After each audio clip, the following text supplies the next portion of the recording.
Então vamos falar sobre o que é animal de poder. Os povos originários, ancestrais, eles acreditavam que cada um de nós tem um animal de poder, assim como os animais auxiliares e os animais guardiões. Mas para que serve tudo isso e o que significa tudo isso? Vou explicar. Eles acreditavam que o animal de poder, ele nasce com a gente, certo? Então é um arquétipo instintivo, é o nosso instinto animal. Cada animal tem um instinto, certo? Então o animal de poder é aquele instinto selvagem que você traz. E o que é um arquétipo? Um arquétipo, segundo Jung, é aquele modelo ideal, algo que já faz parte do nosso inconsciente, certo? Por exemplo, eu vou dar um exemplo. Se eu falar cachorro para você, se você não teve nenhuma passagem desastrosa com algum cachorro, você logo vai imaginar cachorro, fidelidade, lealdade. É um modelo ideal que já está aí no seu inconsciente, certo? Então, o nosso animal de poder é um modelo que já trazemos no nosso inconsciente e que ele precisa ser despertado. Nós já nascemos com esse animal, porém, nós precisamos despertar e trazer para nossa consciência essa energia para que possamos nos beneficiar dessa energia. Ah, mas você está falando aí de instinto, de selvageria. Não, então. O nosso afastamento desse nosso instinto selvagem, às vezes, nos coloca em muitos problemas, né? Falta de aceitação, culpa, desentendimento do nosso eu, entre outras coisas, que é a falta de aceitação desse seu instinto selvagem, que é o que te impulsiona para a vida, que é o que te traz segurança, que faz com que você se coloque no mundo, com que você caminhe no mundo, que você não fique estático no mundo. Sabe aquelas reações que às vezes você fala, nossa, nem parecia eu falando, mas eu gostei. Foi seu instinto de sobrevivência. Nós precisamos disso, senão a gente é esmagado. Já viu um trator passando? Né? E os animais auxiliares? Os animais auxiliares são aqueles que nós trazemos no nosso totem e que eles vão andando conforme o que você está passando naquele momento, ele se apresenta. Por exemplo, se eu estou passando um momento na minha vida que eu preciso trabalhar e olhar as minhas questões emocionais, vai aparecer para me auxiliar um animal relacionado às águas, às emoções, que trabalha neste aspecto. E se essas emoções que eu precisar trabalhar estiver relacionada à minha criança interior ferida, vai aparecer qual animal? O golfinho, que é um animal que trabalha com as emoções, com a criança interior. Então veja, os animais auxiliares, eles não são um animal fixo como um animal de poder. Os animais auxiliares, eles vão se modificando à medida que você vai andando por Pachamama. e passando por situações e que você precisa daquela medicina, daquela força daquele animal, ele vai aparecendo. Mas você precisa tomar consciência disso. Precisa tomar consciência que existe essa energia com você e que você pode se utilizar dessas consciências, dessas energias, para te beneficiar no autoconhecimento, na sua autocura. São ferramentas que você tem para trabalhar, certo? E também, não só na sua autocura, no seu autoconhecimento. Se você é um terapeuta, você pode usar esses auxiliares para te auxiliar com o seu cliente. Você pode usar o seu animal de poder também para trabalhar com você. Não só na parte terapêutica, mas em todos os momentos da sua vida, em qualquer tipo de trabalho. Olha, me acompanha, eu preciso de você. É como um anjo da guarda. A gente não reza todo dia para os nossos anjos da guarda acompanhar a gente? Animal de poder é a mesma coisa.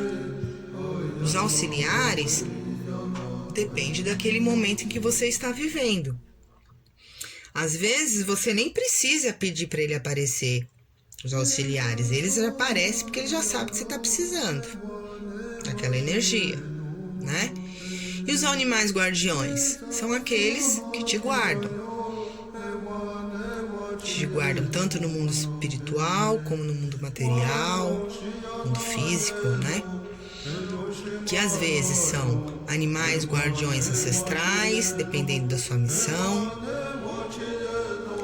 Então, são essas energias, elas são muito importantes pra gente se autoconhecer, conhecer um pouco sobre a nossa missão, nos entender e aceitar alguns aspectos nossos.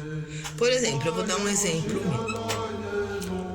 O meu totem animal é um tigre, certo?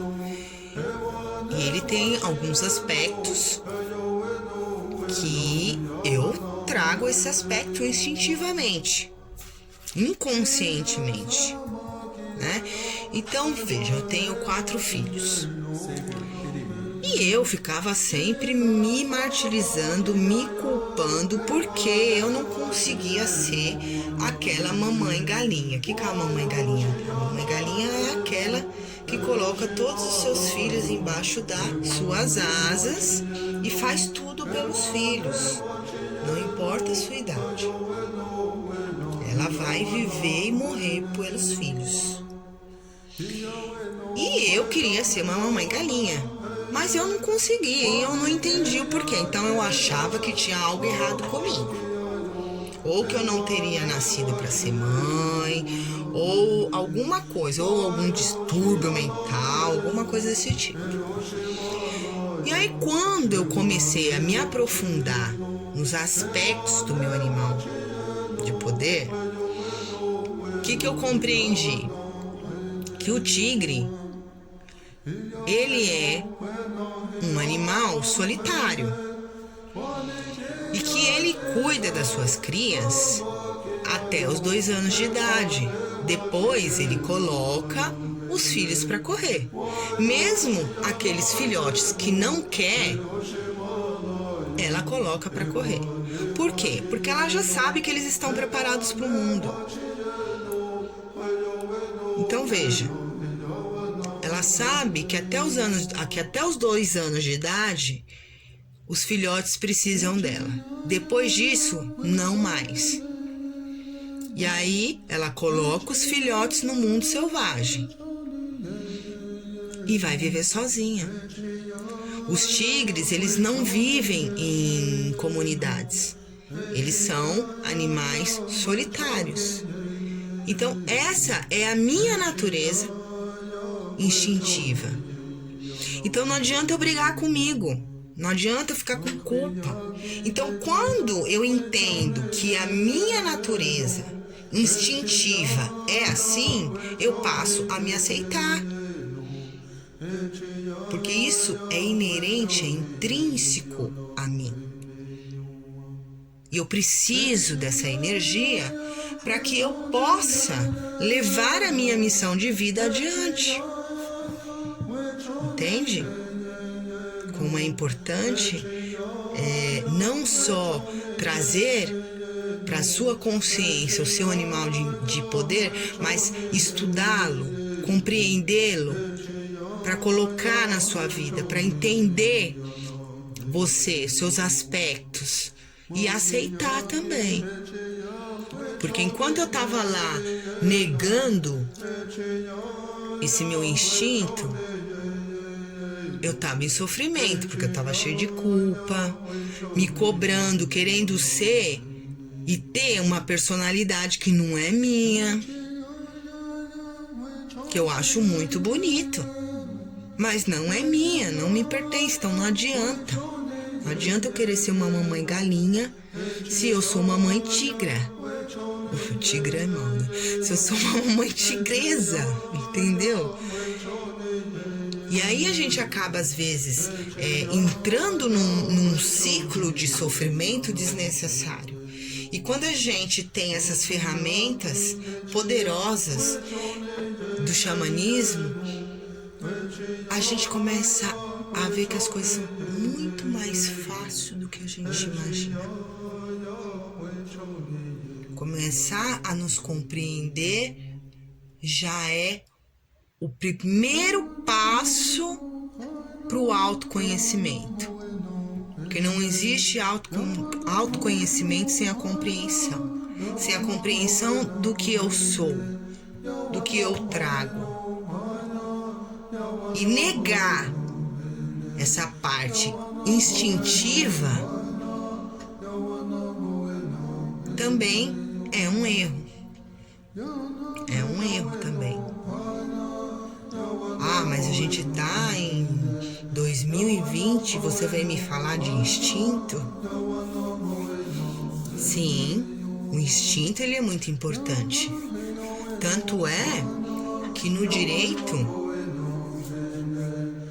é dito que qualquer ser humano é capaz de matar. E por que é dito isso no direito? Porque acha que todo ser humano é ruim? Não. Porque aceita, olha só, o direito, hein? Um instituto que rege as normas da sociedade reconhece que o ser humano é capaz de matar pelo instinto de sobrevivência. Ou seja, se eu estou numa situação de ameaça, de um perigo eminente, e eu tenho a possibilidade de me defender e garantir a minha vida, instintivamente eu vou garantir isso. Nem que seja matando uma pessoa.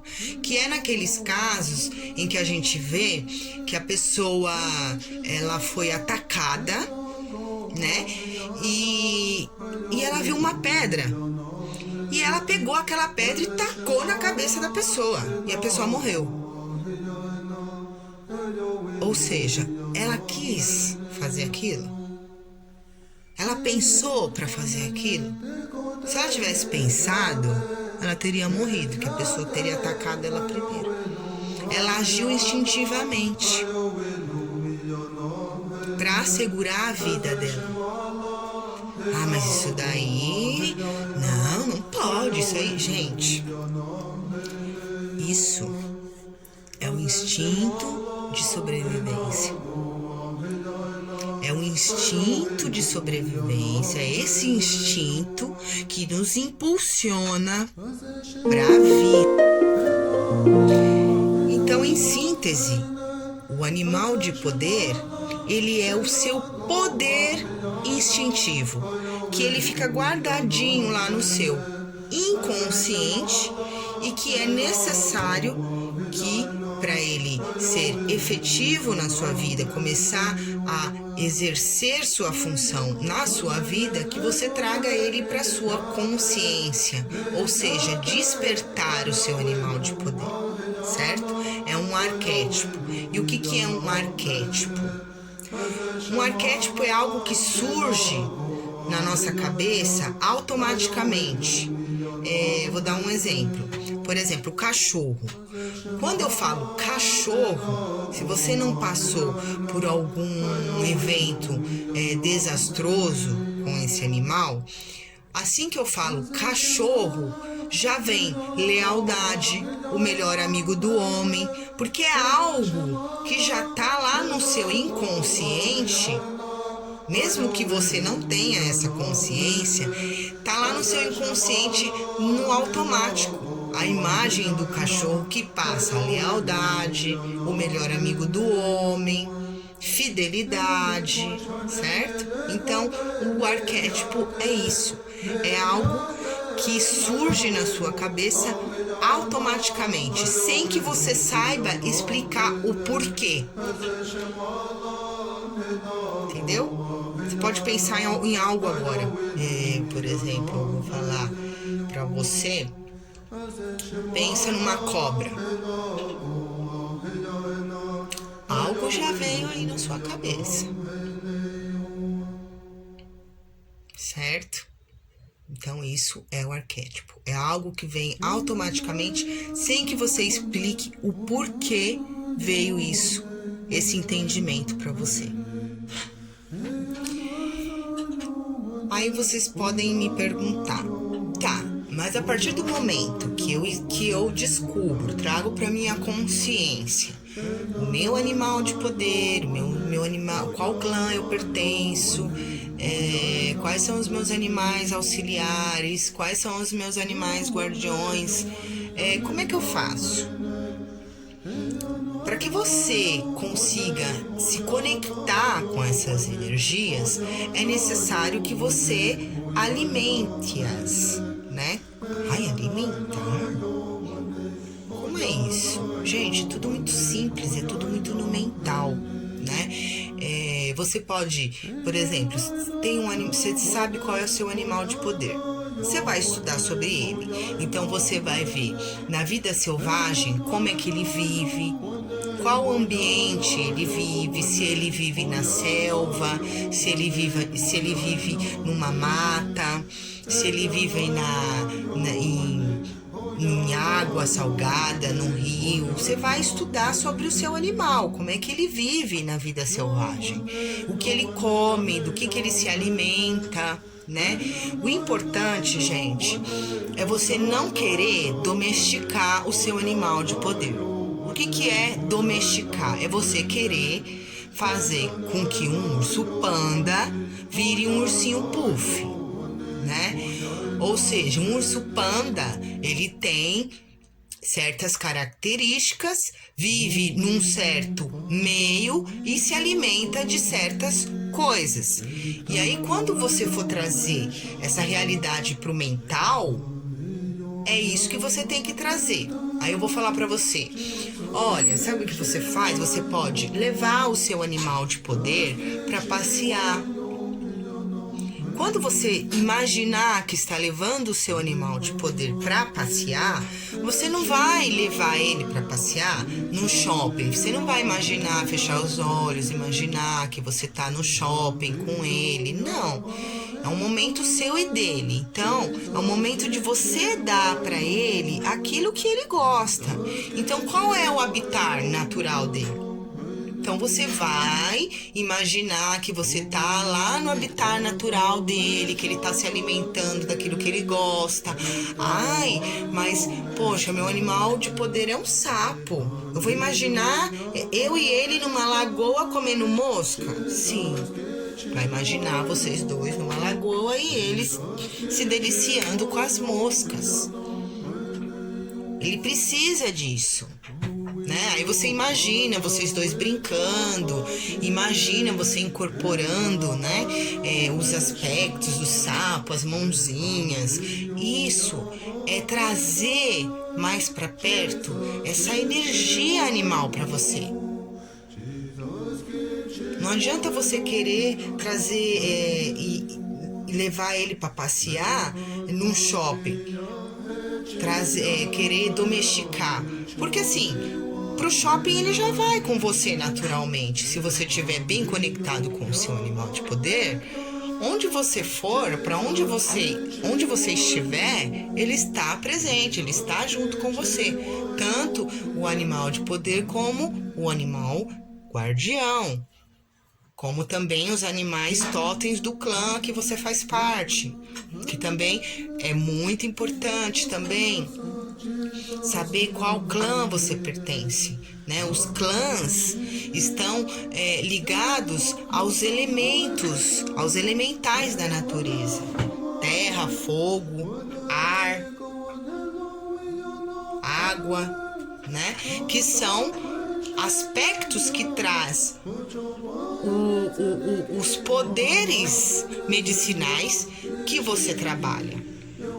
As pessoas do clã do fogo, elas têm o poder de acender o fogo do espírito da vida das pessoas. Elas trazem alegria, elas trazem luz para as pessoas que estão na sombra, as pessoas que estão vivendo uma depressão, por exemplo. Essa é a medicina do povo do clã, do povo do clã do pássaro trovão. Clã do sapo, elemento água, são pessoas que trabalham muito com as emoções. Aquelas pessoas que você começa a conversar e de repente você tá vendo você falar da sua vida inteira ali, você tá até chorando já. Você não tá nem entendendo por que você começou a falar sobre tudo aquilo. É o poder das pessoas do clã das águas, que é fazer com que as pessoas elas começam a ser fluidas em suas emoções, né? Então, quando você começa a se ligar nesses aspectos a qual você traz, você também começa a se compreender melhor e dosar, porque se você também tiver na sombra do seu animal de poder, por exemplo, quem tem um animal de poder como o beija-flor, tiver na sombra, o beija-flor ele é amor, mas a sombra do beija-flor é o egoísmo. Então às vezes a pessoa fala, você ouve uma pessoa falar assim, meu animal de poder é um beija-flor, mas você vê que a vida dela, ela caminha pelo egoísmo. Aí a pessoa vai falar, não, beija-flor é só amor, a pessoa é egoísta até querer mais.